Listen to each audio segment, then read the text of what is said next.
The Black History Month spotlight for today is Dr. Angela Davis. If you don't know about Dr. Angela Davis, you need to do some reading. So I'm not going to go over her full history.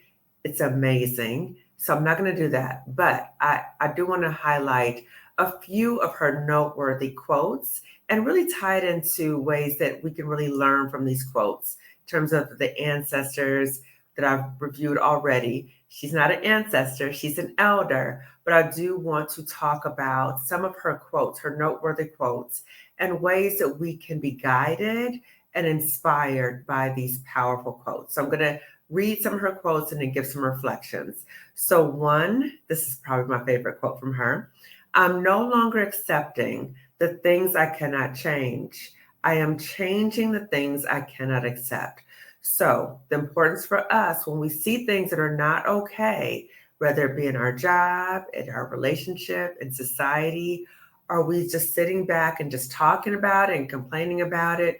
Or are we doing something about it? Because many people can talk and say things, but no action really happens when there's words without action. So we often have to be the ones to really identify for ourselves what is needed and that we mobilize. We mobilize and we do what we can in the way to navigate through certain systems so that we can be the change. Okay. So I love that quote.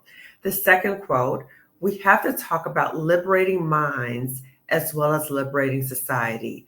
So, as a psychologist, I really love this quote because it talks about for us as Black people that we have to recognize ways that society and white supremacy has really impacted our functioning. So Dr. Joy DeGruy, if you do not know her, you need to read Post-Traumatic Slave Syndrome, where she talks about ways that the residual impact of slavery still impacts us. So we as a people need to be very mindful of ways that societal influences, our history, has impacted how we see ourselves and see others. So particularly when thinking about issues of internalized oppression might show up in the workplace. It might show up in our family and our friendship interactions in the sense of like skin color issues or making judgments about one another based upon socioeconomic status or anything that divides us, right? So divide and conquer, that is a tool of oppression, and we need to be mindful of that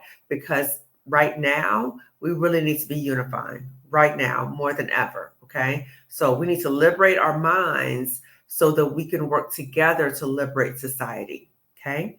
The next quote from Dr. Davis, anyone who's interested in making change in the world also has to learn how to take care of herself, himself, their selves. So the importance of our soul care, we have to make sure that we are well. So I know that many of us are struggling following this election and stressed out and exhausted and all that kind of stuff. I know me too. I do want to say that for me, what I've been doing is to really focus on what I can control in my life. And one thing that I can control in my life is being well. And so we have to be very intentional to be as well as we can. So physically, psychologically, spiritually, what do we need to put in place so that we are well as we are in this liberation fight? This is a struggle. They're not going to give anything to us. But just like our ancestors, we will persevere, we'll rise higher, but we have to be intentional about some things, okay, in our well being. The next quote from Dr. Davis, the process of empowerment cannot be simplistically defined in accordance with our particular class interests. We must learn to lift as we climb. So, again, I talked about this before. Internalized oppression might show up in terms of class divisions, people making judgments about people in different social. We are all Black. So let us not get divided and confused about that. Okay. Let us not fall into the trap. And I always say, take the bait. Don't take the bait. Okay. We have to remember that as we move forward as a people, individually, we have to continue to reach back and lift up as we are moving forward. That's just what our ancestors did. We have to do that as well. Okay, so that's why my business name is Lifting As We Climb Consulting, because as I am coming out of a toxic job experience and I'm healing, I'm reaching back for as many Black women as I can to help them out and do well too. Okay. So we got to, again, not take the bait. There's a lot of distracting things going on. The Super Bowl was on yesterday and everybody talking about it, and right? Yeah. Okay. We could talk about that. And we need to move forward. And we have to look at what was the symbolic messages that we saw yesterday at the Super Bowl in the performance. What are the symbolic messages and how do we move forward collectively? Okay. But we got to be well. We got to liberate our minds. We got to be healthy. The last quote that I really appreciate from Dr. Davis is, as many times as I've spoken during Black History Month, I never tire of urging people to remember that it isn't a single individual or two who created that movement. That, as a matter of a fact, it was largely women within collective contexts, Black women, poor women who were maids, washerwomen, and cooks. These were the people who collectively refused to ride the bus. So again, we cannot look down on one another based upon whatever job we have or whatever money we think we have. Let us not do that. We need to come together and work together for our collective survival, our liberation, and we're going to thrive. But we got to do some things. We got to stay healthy and we got to come together. So again, the spotlight for today is Dr. Angela Davis. Again, if you have not known that much about Angela Davis, you need to do some research, read some books about her.